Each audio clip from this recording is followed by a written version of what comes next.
Y en realidad lo que voy a intentar hacer es una reflexión justamente sobre la relación de la ética con la investigación educativa. Si acaso investigar es ir tras las huellas, los vestigios, los rastros, eso quiere decir la palabra investigar, investigari en latín quiere decir ir tras los rastros, tras las huellas. ¿Cómo podemos rastrear las huellas de lo posible, de lo porvenir como alternativa a lo dado, sin lo cual ni siquiera es posible definir algo relacionado con la educación?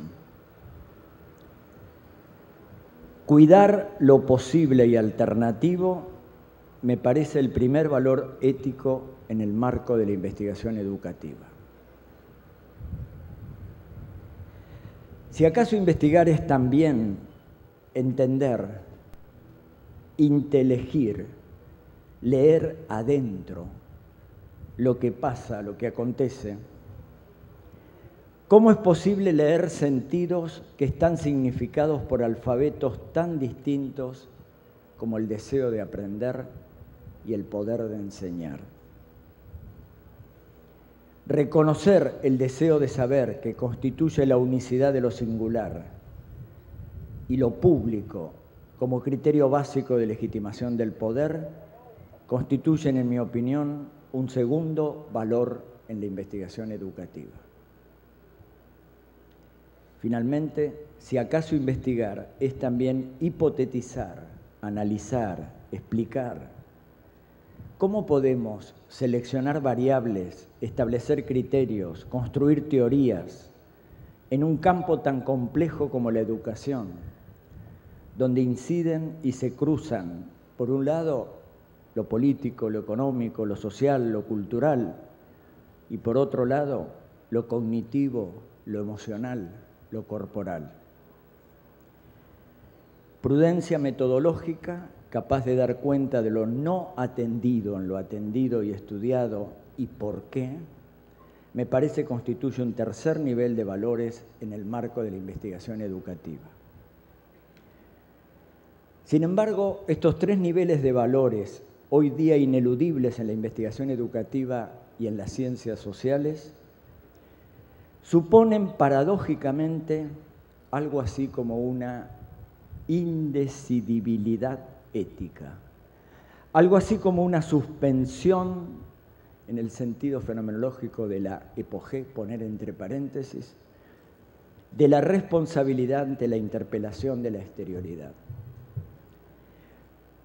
Porque los valores, en definitiva, son el correlato intencional de la libertad o del sujeto razonable, o bien el resultado de un sí creativo iniciado en una voluntad de poder transmutador de los valores dados, sea como contenido de la conciencia, como intuiciones emocionales o como reglas a priori del pacto social o del diálogo argumentativo, o en última instancia como mera perspectiva, siempre está solapada, cuando hablamos de los valores, una sordera posible ante la interpelación del otro que es exterior.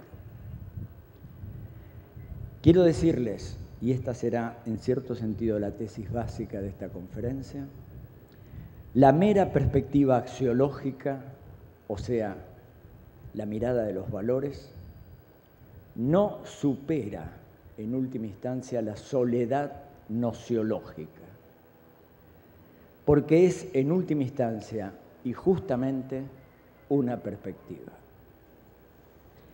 Los valores del cuidado de lo posible, del reconocimiento del deseo singular y del espacio público y de la prudencia metodológica, que creo que son los valores fundamentales de la investigación educativa, no se sostienen, sin embargo, éticamente, si no están interpelados por lo que excede toda perspectiva, el otro en cuanto otro, el rostro de la justicia. La ética precede a la ontología, dice un filósofo en quien se inspira esta primera reflexión que estoy haciendo, que se llama Emmanuel Levinas, y por lo mismo precede a toda teoría del conocimiento y a todos los valores de la investigación. En este sentido, quiero proponerles una categoría, la de obstáculos éticos, precisamente para sostener estos valores ligados a lo posible, al reconocimiento del deseo y lo público y a la prudencia metodológica, que pienso son los centrales en la investigación educativa. El problema que atenta hoy para la formación del espíritu científico en educación, creo que también en otros campos, no reside solamente en los obstáculos epistemológicos, como sabiamente nos enseñó Gastón Bachelard, sino que también y primariamente en lo que podemos llamar obstáculos éticos. Es por eso que postulo como actitud básica en el tratamiento de los problemas educativos una resistencia inteligente, capaz de desnaturalizar los tópicos con apariencia de inamovibles o inmutables, y en ese sentido que funcionan como obstáculos epistemológicos, pero que ha de ser también una resistencia responsable, no solo inteligente, sino además responsable frente a los obstáculos éticos.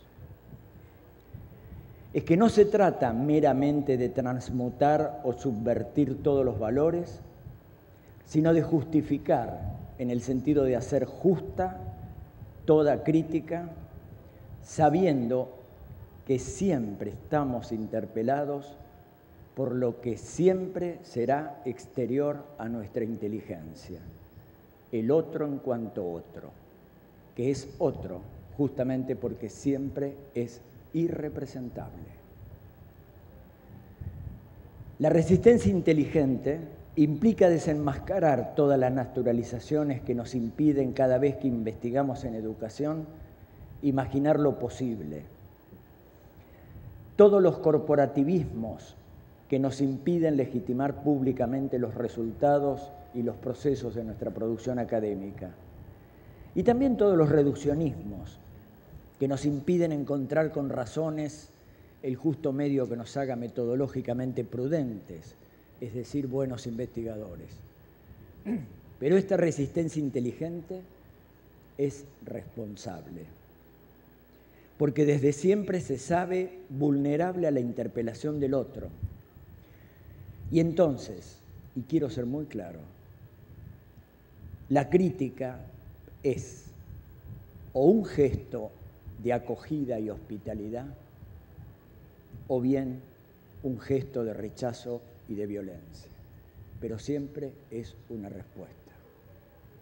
Quiero decir, la investigación puede ser un refugio de nuestra sordera ante la interpelación del otro, o puede ser una respuesta que dé acogida y hospitalidad a esa interpelación del otro.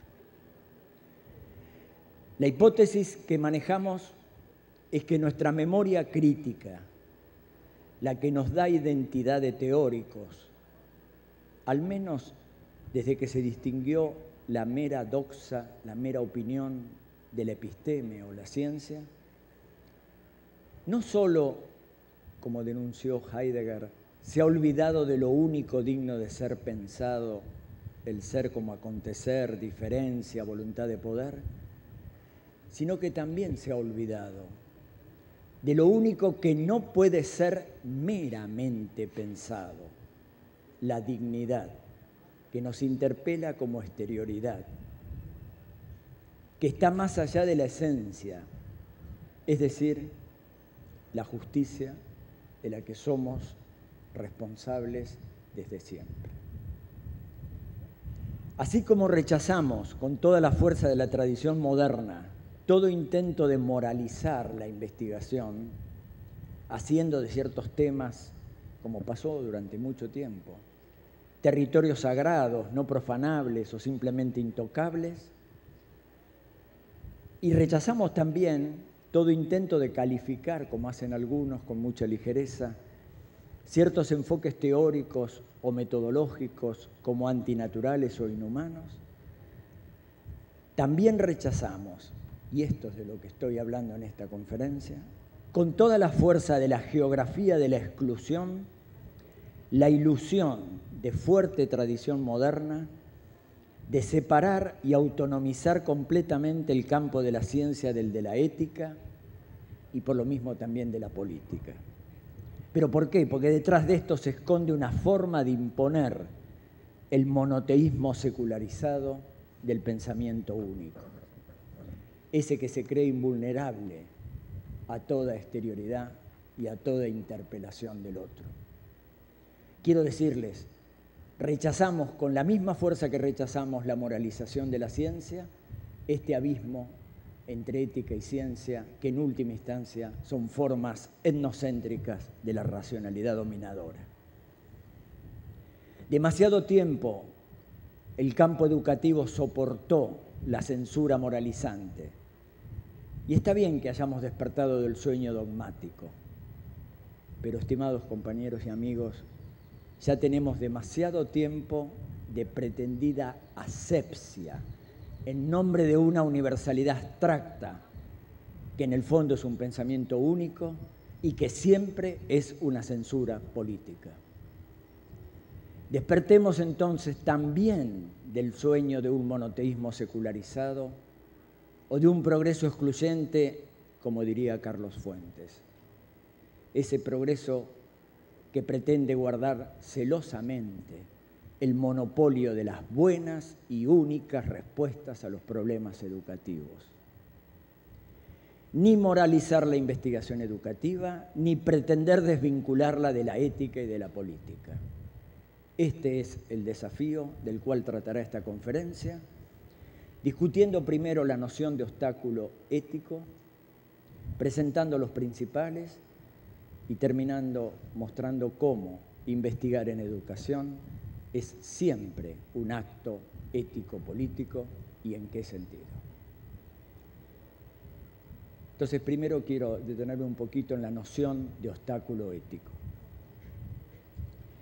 La noción de obstáculo ético se hace necesaria para hablar de la investigación educativa y creo que desde ahí de toda investigación social, precisamente porque no se trata de un conocimiento de objetos, sino de sujetos, ni meramente de la mismidad de esos sujetos, sino de su alteridad, siempre irrepresentable. Cuando Gastón Bachelard en la década del 40 formuló su teoría de los obstáculos epistemológicos, claramente se enfrentaba al mito más o menos positivista del conocimiento, comillas, objetivo. Y estaba pensando en las ciencias empíricas y particularmente en la física. Seguía desde su propio ángulo la tarea que ya Edmund Husserl había iniciado al distinguir hechos e ideas, dando relevancia a los actos significantes del sujeto. Por otro lado, esta empresa de Bachelard converge con críticas como las de Popper al principio de verificación o de Kuhn al insistir en la noción de paradigma. Es decir, detrás de todo esto hay un esfuerzo por anudar de alguna manera al científico nuevamente con el mundo de la vida, con la sociedad abierta, con las ideologías y modos de transmisión de la ciencia. Sin embargo, se trasunta en estos planteos algo que buenamente voy a llamar ingenua convicción, que la expresa Bachelard, cito en su famoso libro La formación del espíritu científico, de esta manera. Cito: creemos trabajar así a favor de la moralización de la ciencia, pues estamos convencidos íntimamente que el hombre que sigue las leyes del mundo obedece desde ya a un gran destino. Bachelard, con fuerte sabor freudiano, habla de formación del espíritu científico. Es el subtítulo importante de ese libro. Como Freud habla de formación del inconsciente, más aún presenta el libro como una contribución al psicoanálisis del conocimiento objetivo. En cierto sentido, su noción de obstáculo epistemológico se emparenta con las formas de represión. Con el mismo sabor freudiano, nos animamos a preguntarnos ante el contenido del texto citado de Bachelard si no estamos ante el porvenir de una ilusión. ¿Cuándo? Cuando hablamos de moralizar la ciencia meramente removiendo los obstáculos epistemológicos. Lo que está en juego hoy no es meramente un costo pulsional, que lo hacía Freud algo escéptico en relación al progreso de la ciencia frente a la ilusión de la religión. No, lo que está en juego hoy es nada más y nada menos que un costo ético-político que implica renunciar a la violencia de la totalidad y dejarse interpelar por la exterioridad, que es el nombre de la justicia. Esto nos hace algo escépticos en relación al progreso, porque el progreso es excluyente, aún contando con una ciencia, comillas, moralizada. El tema es que logremos un progreso incluyente, pero para eso es donde hay obstáculos éticos y no meramente epistemológicos. Coincidimos, sí, en esto con Bachelard, en decir que los obstáculos éticos, como los epistemológicos, no son obstáculos externos, como la complejidad o fugacidad de los fenómenos, ni se trata tampoco de incriminar a la debilidad de los sentidos o del espíritu humano. Bachelard sostiene fuertemente que los obstáculos epistemológicos están en el acto mismo de conocer. No es que tenga un obstáculo para investigar en ciencia porque hoy me duele la cabeza, digamos, sino que tiene que ver con algo inmanente al proceso mismo del conocimiento. Creo que también los obstáculos éticos están en el acto mismo de conocer, pero a diferencia de los epistemológicos, no es por los entorpecimientos y por las confusiones, sino que es por la vocación de totalidad e inmanencia propia del conocimiento, que al creerse invulnerable frente a la interpelación de lo que le está afuera, lo que le es exterior, cae en la mayor de las tentaciones, que es pretender incorporar al otro a esa totalidad. En ese momento se olvida que la ética precede a la ontología. No es que los obstáculos éticos sean externos al acto de conocer, sino que se manifiestan por la totalidad inmanente propia del conocimiento mismo. Conocer es, como ya desde antiguo lo sabemos, y voy a decir algo quizás muy conocido, pero creo que es bueno recordarlo en este contexto. Conocer es, como ya desde antiguo lo sabemos, incorporar de alguna manera lo que es otro, la realidad, a lo mismo, nuestra subjetividad que conoce. Es decir, transformar lo real en un objeto de conocimiento, que fue tomando diversos nombres a lo largo de la historia. Esencia, especie inteligible, le llamaba Aristóteles, objeto, que determina con categoría los fenómenos, le llamó Kant, sentido, término intencional de la conciencia, dirían los fenomenólogos. Pero justamente los obstáculos éticos aparecen porque hay un más allá de la esencia del fenómeno y del sentido intencional. O si ustedes quieren, más allá o más acá de esa identidad de ser y pensar que alimenta y satisface nuestro modo de conocer y nuestro deseo de conocer. Otro modo de ser que es exterior a la totalidad del conocimiento y que lo interpela desde esa exterioridad. El rostro del otro que nos hace responsables. Eso es lo que no podemos reducir a nuestra totalidad. Y eso, por eso digo, el obstáculo epistemológico es lo que de alguna manera nos está impidiendo meter en la totalidad, o sea, conocer. Pero el obstáculo ético es justamente lo que de alguna manera aparece como lo que denuncia la tentación de incorporar al otro a la totalidad y no dejarse interpelar por él. Por eso no se trata de confusiones y entorpecimientos. Vamos a ser claros, en los obstáculos éticos lo que está en juego son manipulaciones y astucias. Es la sordera ante la interpelación del otro o la violencia de pretender incorporarlo al sí mismo. Es cierto, sin embargo, lo que Derrida le observa a Levinas cuando le dice en su artículo Violencia y Metafísica, que siempre hay una lucha de la luz contra la oscuridad y que en este sentido el conocimiento implica necesariamente una cierta violencia cuando damos sentido, cuando representamos, cuando hipotetizamos. Pero el problema no está en negar esto. El problema radica en sabernos vulnerables a la interpelación del otro, en sabernos responsables, capaces de responder a su interpelación. Y no nos engañemos, esto está más allá de la luz y la oscuridad. Es la exterioridad del otro en cuanto a otro. Es la justicia o la injusticia. Este es el problema. En este sentido, los obstáculos éticos nos obligan a reformular el pensamiento crítico, incorporando a su estructura la interpelación ética de la exterioridad. En otros textos yo he insistido en esto, acá lo resumo. Lo crítico no es solamente, y está bien que digamos que lo crítico es esto que voy a decir ahora, pero no es solamente esto. Dialéctica, teoría, práctica, o como diría la tradición hegeliana, lo racional y lo real.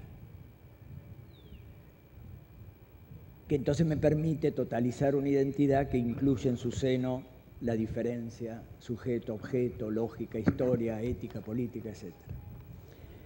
Tampoco es solamente, como parece decirlo toda la corriente llamada deconstruccionista o postestructuralista, tampoco es solamente saber pensar desde los bordes de esa totalidad dialéctica, liberando sentidos atrapados y por lo mismo abriéndonos a la diferencia de lo que acontece y que nos obliga, como pensadores críticos, a ser no solo dialécticos, sino también hermeneutas, capaces de abrir todo discurso que pretenda cerrarse. Yo comparto que el pensamiento crítico es dialéctico, tiene que ver con la teoría y la práctica, es hermenéutico, tiene que ver con los bordes del discurso y abrirse a la diferencia y a lo que acontece, pero esto no basta. Este es el núcleo de lo que estoy queriendo comentar. Porque más allá de la diferencia está la alteridad, que no es el borde de la totalidad. Yo creo que ese es el problema. Sin duda ninguna el siglo XX ha sido el siglo donde se pensó la diferencia, pero se la pensó como el borde de la identidad, como lo no dicho en lo dicho. Y esto fue un paso crítico importantísimo. Pero creo que es muy importante avanzar sobre esto, porque la diferencia no es la alteridad. Yo puedo pasarme la vida deconstruyendo y abriéndome a la diferencia, o sea, ser un crítico en este sentido, y no escuchar al otro que me golpea la puerta. Este es el problema. Y ahí está el obstáculo ético. No en que yo me anime a romper las totalizaciones ilusorias, eso hay que hacerlo, y es buena crítica, sino que no use eso para aumentar la sordera de no escuchar al otro. Si trabajamos dialécticamente, somos críticos, sin duda, porque tenemos el coraje de pensar la totalidad como resultado y como proceso y confiamos en el poder del concepto, como diría Hegel. Somos críticos si trabajamos hermenéuticamente porque tenemos la serenidad de acoger lo que aparece y se nos manifiesta como acontecimiento y se nos destina, como diría Heidegger.